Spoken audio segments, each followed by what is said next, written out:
Josué se leva, se tenait devant Jéricho. Il leva les yeux, regarda, voici un homme se tenait debout devant lui, son épée nue dans la main. L'esprit guerrier de Josué s'était évidemment manifesté, et il lui lança un défi. Es-tu des nôtres ou de nos ennemis? Josué 5, 13, 15. Le contenu réel de la réponse fut « Je ne suis pas venu pour des gens particuliers, je suis pour le dessein du Seigneur. Je ne suis pas venu pour ce travail ou cette œuvre que vous essayez de réaliser pour le Seigneur. Je suis pour le dessein du Seigneur, je suis voué au dessein de Dieu, le dessein éternel. » Oh, si seulement nous pouvions saisir tout ce que cela implique. Nous voulons que le Saint-Esprit parraine nos mouvements, notre travail, notre ministère. Nous demandons au Saint-Esprit s'il est pour nous. Il ne dira jamais qu'il l'est. Dans un sens, le Seigneur est pour son peuple. Si Dieu est pour nous. Mais d'un autre côté, le Seigneur dit, je ne suis pas pour vous, mais pour mon dessein en vous et par vous. Non pour vous en tant que tel, en faveur d'Israël ou de Josué élu et oint souverainement. Je ne suis pas pour vous, je suis mandaté pour le dessein de Dieu.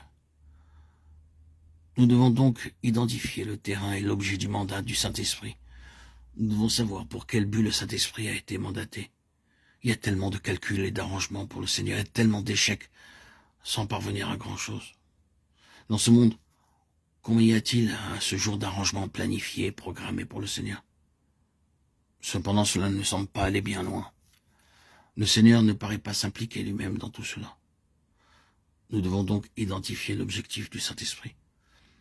L'objectif du Saint-Esprit n'est pas de faire quelque chose qui porte la marque du terrestre, ni d'établir quelque chose sur cette terre qui porte des souliers faits de main d'homme.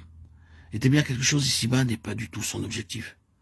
L'Esprit Saint est voué à quelque chose d'absolument céleste, et son objectif consiste à nous affranchir de ce monde, d'une manière intérieure et spirituelle.